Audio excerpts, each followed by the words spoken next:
Okay, so another mistake I made, I'm going to share with you, please don't make this mistake, is you can see it's all snow covered. It's mid-December. It's been well below freezing. It was 1 degree yesterday morning. It was 8 this morning. So we had weeks of nights below freezing and a couple below zero even. And I really thought burying these tanks on the back of the greenhouse here up to the tops and then putting some light dirt over the top would be enough. And it's clearly not enough. Of course, our frost line's 36 inches, so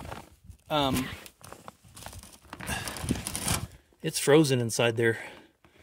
So what I'm doing is, now water's still coming out of the, let me turn on the light here. Water's still coming out of the, we're still able to pump water out below this ice. So we're still pulling water out from below this ice.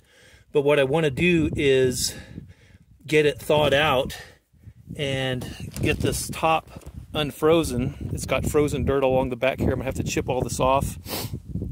And so I want to put a chicken heater in there. I don't know if it's 150 watts. It's probably not big enough for this tank, but hopefully it'll keep things from freezing. I'm going to drop it down in there and put a hole in the lid, drop the cord through and drop it down inside there and seal the hole in the lid. And hopefully it'll keep the top unfrosted. And then I'll be able to come back and put great stuff on top and then put 2-inch insulation board on top and then pile dirt on top of that. Okay, so I have quite a ways between here and here that I can pile dirt. So the mistake I made, so hopefully I'll get this thawed out so we can get it, be able to refill it as needed and get it insulated on top and get dirt piled on top of it. So we'll get some good insulation. Hopefully it won't freeze on top like it's doing right now. So the mistake I made, again, I'm going to revisit this with you just to make sure. I built these tanks up high. I'd put them up high, so hoping that gravity water feed would feed the greenhouse, and that's fine for the planter itself, but it's not enough really to water the top of the planter or the other plants inside effectively. So in hindsight, what I wish I'd done is put these tanks all the way on the ground, just like they do in Earthship style, and then gone ahead and plumbed them all, and then buried them, and then just used a solar pump. And I wanted this to be as passive as possible. That's why I did this, but and maybe I'll get it to work like this still. But still, the passive flow isn't enough to water the plants around inside the greenhouse, especially if they're above like waist level. The water just comes out so slow. It comes through, but it comes out very slow. So again, going back to what I wish I'd done is gone ahead and just said, okay, I'm just gonna have to use a solar pump and put these all the way on the ground level and then buried them 3 or 4 feet of dirt, and then I wouldn't be having this problem right now. Of course, had I insulated it before winter came, I might not have had this problem either, and it might be working just fine at this level, you know, having the tanks up somewhat so I could get some gravity flow inside the greenhouse. Okay, so I just drilled them out with this little spade bit. I drilled it's just a 1-inch spade bit. I drilled several holes in here. I'm going to try to knock them through with a pry bar and get a hole so that I can drop the tank heater inside there and hopefully get all that thawed out. And if that thaws out this top part, that's cool. If not, I'll have to chip all this off with a hammer and chisel and then heat it maybe gently with a torch, just enough to melt the ice and get it wiped and cleaned off, and then get some great stuff put on it, and then go ahead and get my insulation board put around it. Okay, lesson learned.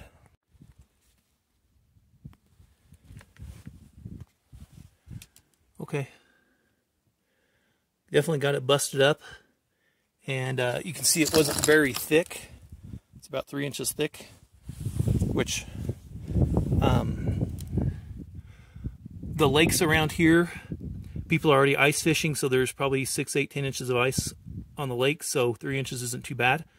I'll go ahead and put the heater in and we'll see how it does.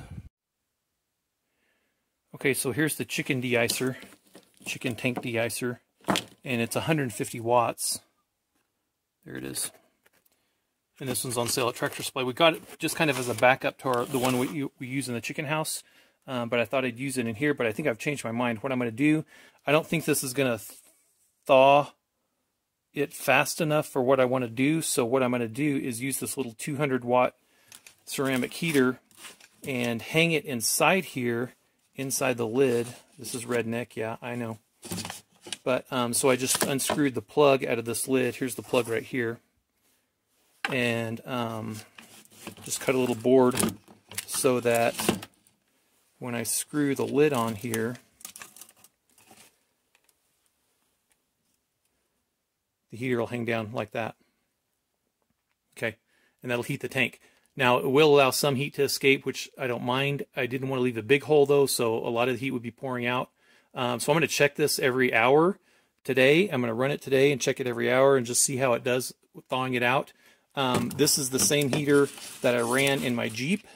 When my Jeep lived outside, I sat this on the floor and cut a cord so that the cord, I had a plug on the inside of the Jeep and a plug on the outside of the Jeep.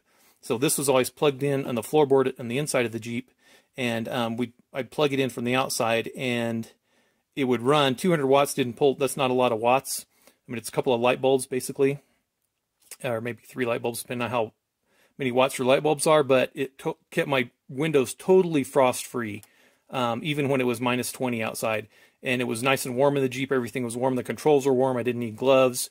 I didn't have to de-ice my windows. It worked really well, and so I used that for probably 3 or 4 years, this little heater.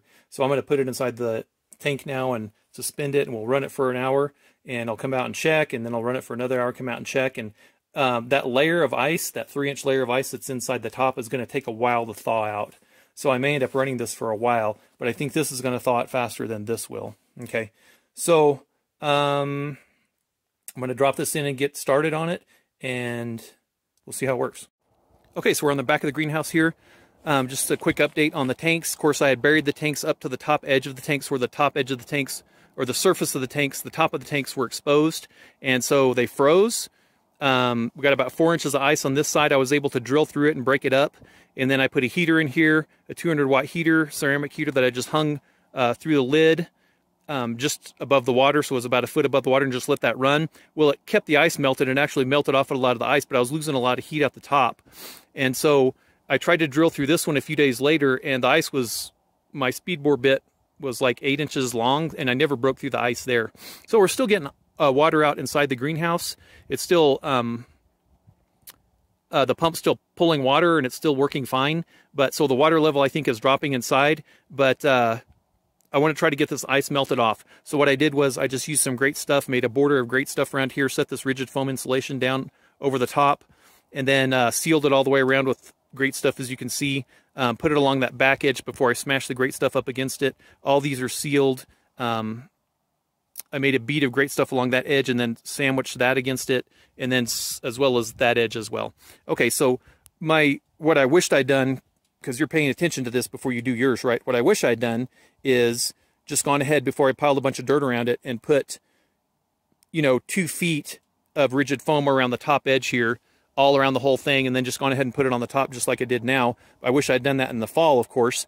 I really thought piling the dirt around here would keep it from freezing, but there was enough cold that it still froze on the surface. Now there's still tons of dirt all around this that's keeping it, if you dig down through the dirt here 2 or 3 inches, it's very soft and it's, not very cold. So it's still getting some heat from the bottom, so it'll never fully freeze with it buried in the dirt like this, but I want to be able to refill it at some point as well. So I want to go ahead and get the ice melted off. So I have a 200-watt heater hanging there, a 200-watt heater hanging there, and they're about 12 inches off the water, or off the top of the ice. And so that's about 400 watts. It's not a lot, but I'll run those for a few days and just see if I can get the ice to melt slowly. I guess there's other ways I could try to melt the ice too, but this tank might not thaw out this winter. I might have to wait 2 or 3 months, until spring comes before that gets thawed out. So I'll have to be careful and not overfill this tank, because I don't want to stress that ice layer that's in there right now. All right. So yeah, what I wish I'd done is just insulated around the top edge, and I probably don't need to be more than a couple feet down. That would have cost another $100 in insulation. Because these panels, these 4x8 panels, are about $35 a piece, $30 to $40 a piece, depending on where you can find them on sale or whatever. Now this is just 12-inch plastic culvert that I had laying around from an old project. So I cut 18-inch sections off this. I siliconed them down to the top edge. I cleaned the top surface of the tank, and then I siliconed around it and I set those down. And of course it's built up all with great stuff, about 3 inches of great stuff all the way around too. So that's hardening. And then I just used these septic tank lids, these riser lids for, I guess they're for septic tanks. They're for 12-inch risers. So I had to cut them out and machine a lot of the plastic off just so they'd fit flat, which is fine. I just put a couple screws in. That's really just to keep the dust out.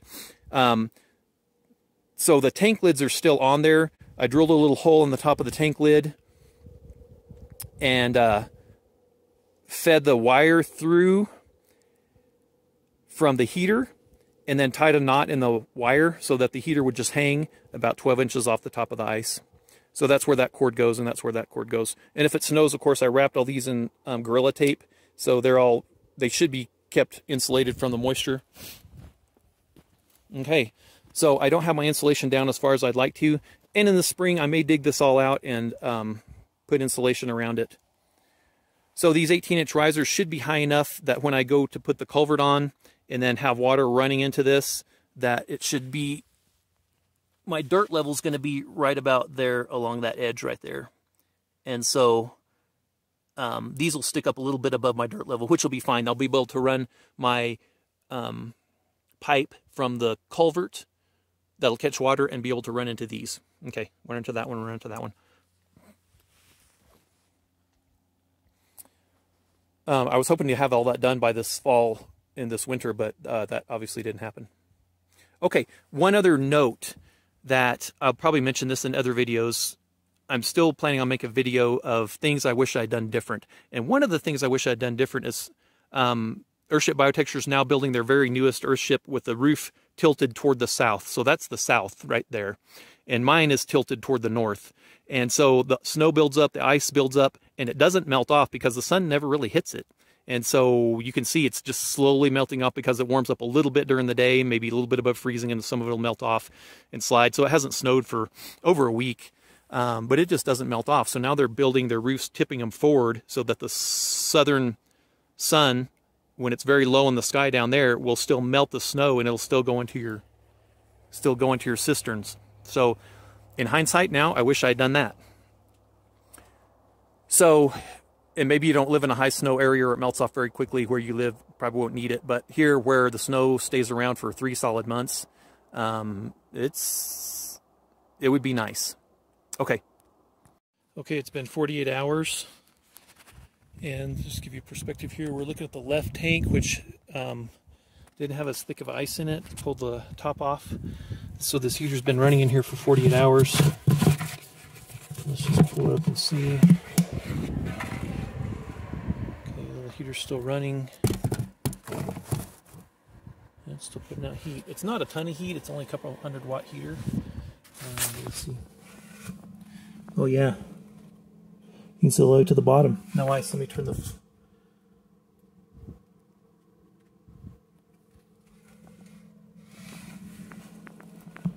Okay, good. Yep.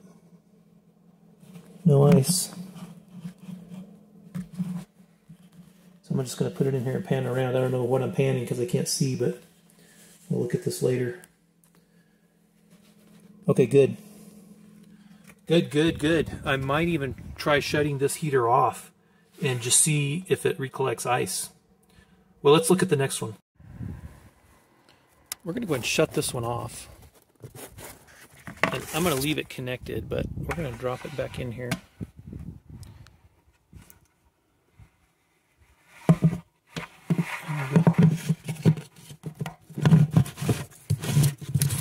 Okay. Let's take the lid off this other one here.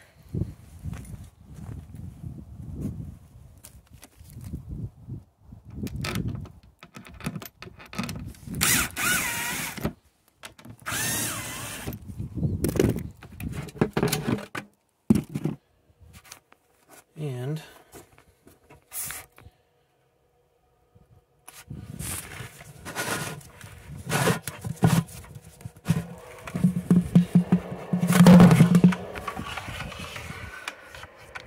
so this one's still running too. Nice. Yep, still putting out a nice amount of heat. look down inside here. Let's turn the light on first.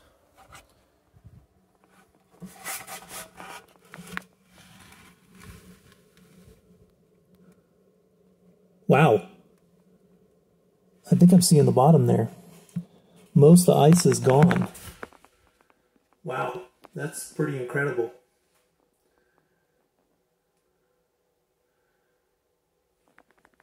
So we'll just pan around here. Maybe I'll catch the edge of the tank. I'll keep this one running just to melt the ice, but may not need a lot of, sorry, I know this is probably real disorienting. Sorry, I know that's probably real disorienting, but I'm going to leave this one running for another day or two. It's December 22nd. I'll probably come out maybe Christmas Eve. Shoot, maybe I'll come out tomorrow and turn it off and just look and see if there's any ice. So, had I just insulated this to begin with, I wouldn't have been going through all this rigmarole. Get this one back on here.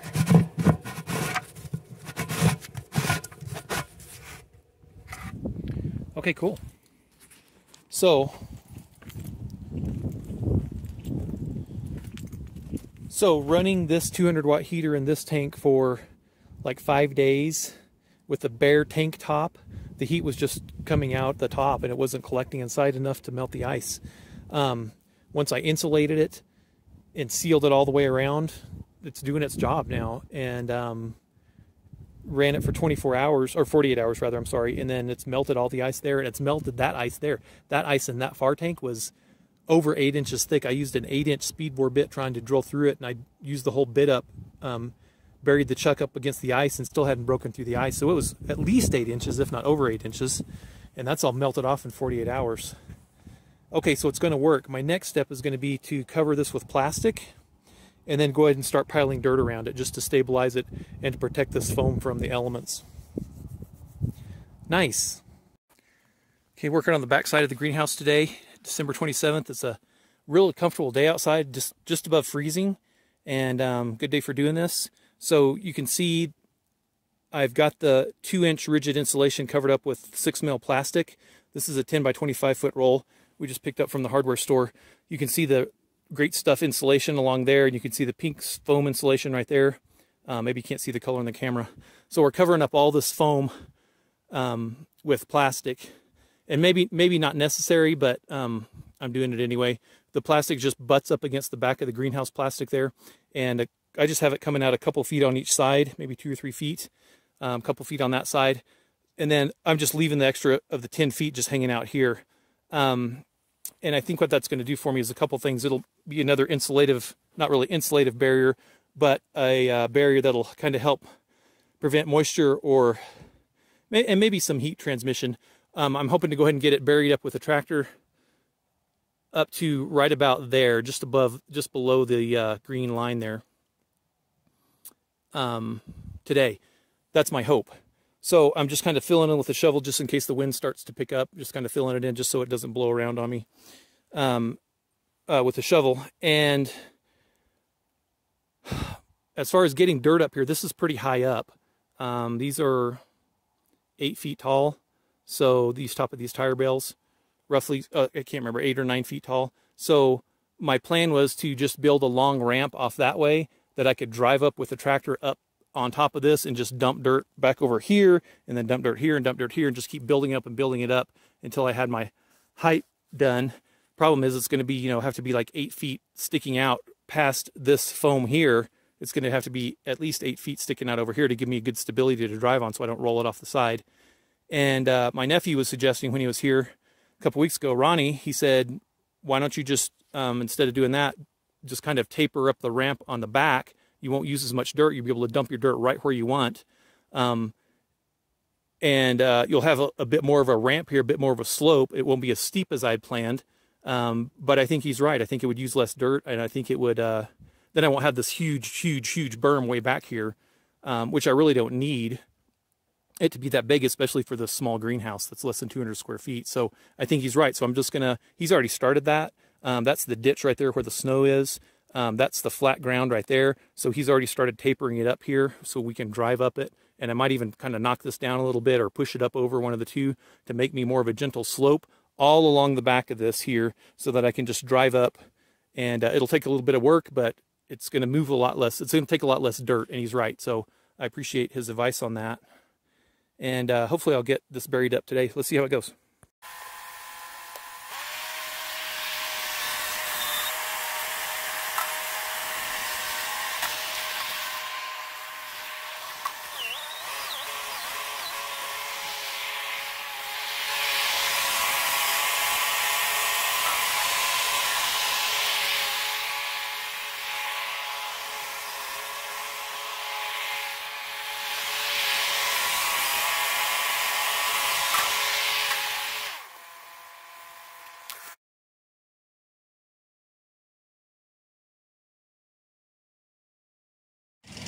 Okay, I was able to dump dirt pretty high.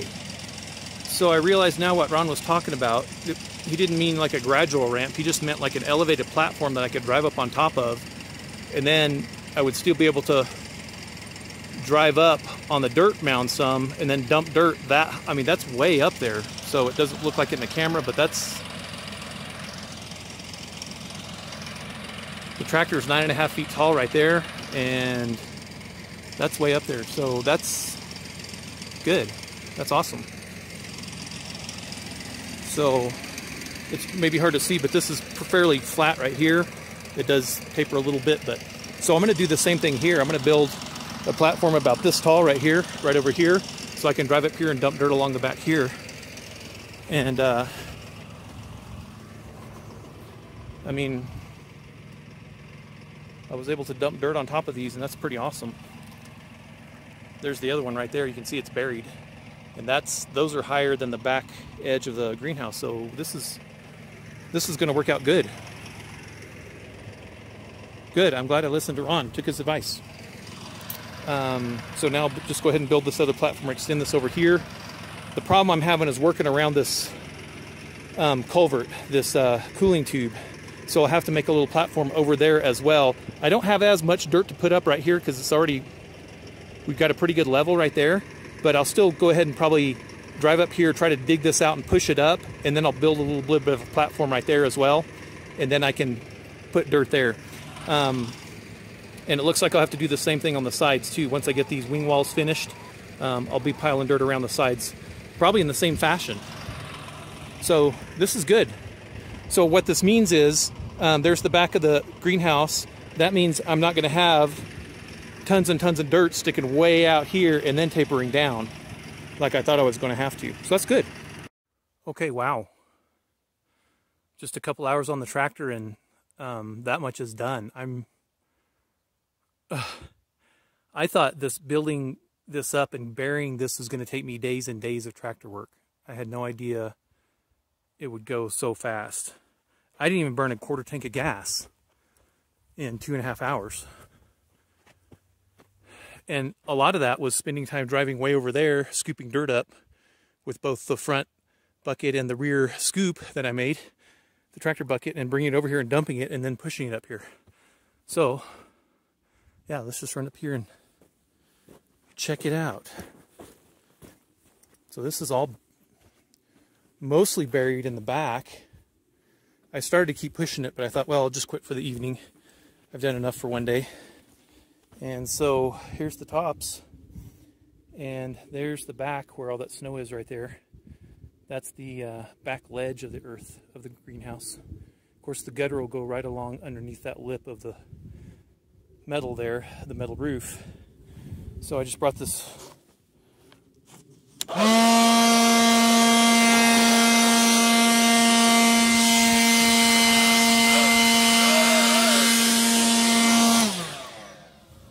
portable blower up here just to clean it off. And now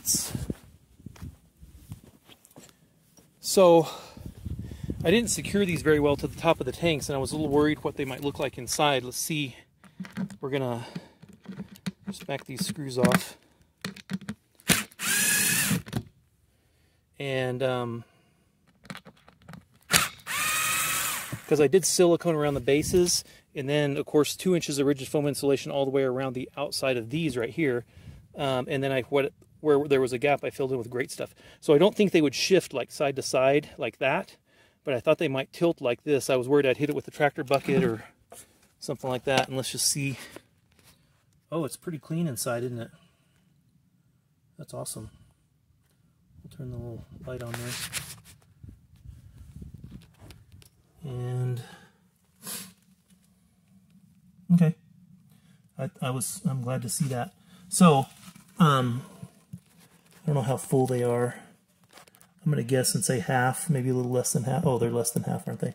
Yeah. So we've been pulling water out of this for the past couple months, and just to water, and we're gonna go ahead and top them off this evening. The hoses are thawed out for some reason. It's a little bit warm today. It's been above freezing for most of the day, just in the upper 30s. So the hoses are thawed out that were laying in the sun. We're gonna go ahead and fill these up. They are buried under, well, these things are, I cut them at 19 inches. So they're buried under about 17 inches of dirt plus the 2 inches of rigid foam insulation. So hopefully this will keep these from freezing. We're going to go ahead and fill them up, and then I'm going to leave a little bit of a space below here so that I can hang a heater, between the lid there, the red lid that's going to go on there, and the water, just in case I do need to hang a heater in there and thaw it out again. I don't think that's going to be the case, but I may be wrong. It may get enough cold transference from up here to pull enough heat off to freeze the top layer. So what I might end up doing is packing this with insulation as well, this cavity, once I put the lids back on. Okay, let's just look at the other one, see how the other one fared. So one of my buddies was telling me what I should use for these instead of rednecking my own like I did. It was kind of a pain to do these, is to buy just pre-made septic risers, and they make them in all kinds of cool well, anyway, with lids that actually fit right. Okay, insulation batting might be better, but this is what I have right now. So I took the heaters off the lids, just put some tape over the lids. I'll drop this down here. Doesn't need to be on tight by any means. Redneck, yes, that's how I roll. So it's not a tight fit, but it's a fit. So clunk, and that'll give it some insulative property. Okay, got a big gap there, but okay, so what this means is, if it still freezes, I'm going to use insulation batting. Thaw it out and use insulation batting. Okay, good. Let's get the lids on.